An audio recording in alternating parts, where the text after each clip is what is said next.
Tesla dashcam video shows crazy plane crash avoidance maneuver. A Tesla captured video of a crashing plane on an Oklahoma highway. As a shocking video shows a small aircraft coming across a local roadway, with various cars ducking to avoid it. On October 23, an Oklahoma National Guard OA-1K Skyraider 2 turboprop plane crashed during a training mission after an engine failure. Both crew members escaped unharmed, but they were not the only ones at risk of injury. A Tesla dashcam video, shared by a friend of the car's owner, shows the vehicle narrowly avoiding an impact with the plane, swerving left, then back onto its side of the road. It appears to be a serious miracle. Wow. Tesla full self-driving dodges a freaking plane falling out of the sky. Tesla FSD for the win. Elon Musk. David Bellow, the person who posted the video of the Tesla avoiding the plane, claims it was full self-driving that performed the maneuver,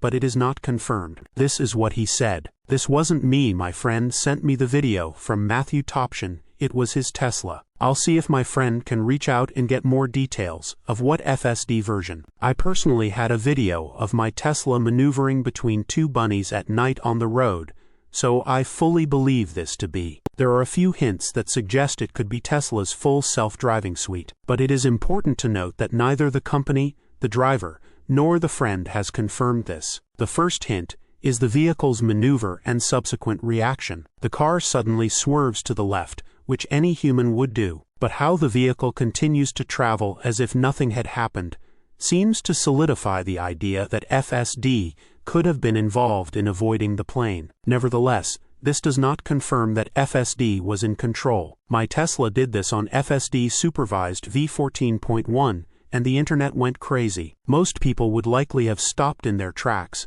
after avoiding an aircraft while driving. However, this is not enough proof to definitively say FSD was responsible for the avoidance. Additionally, the Jump to Event button is activated in the video, suggesting that FSD was in control. The vehicle gives this option when something major has occurred, including human intervention. Regardless of whether the car was on FSD or was controlled manually, it is pretty crazy to have this piece of dashcam footage. Source: reposted and summarized from Joey Klender at teslarati.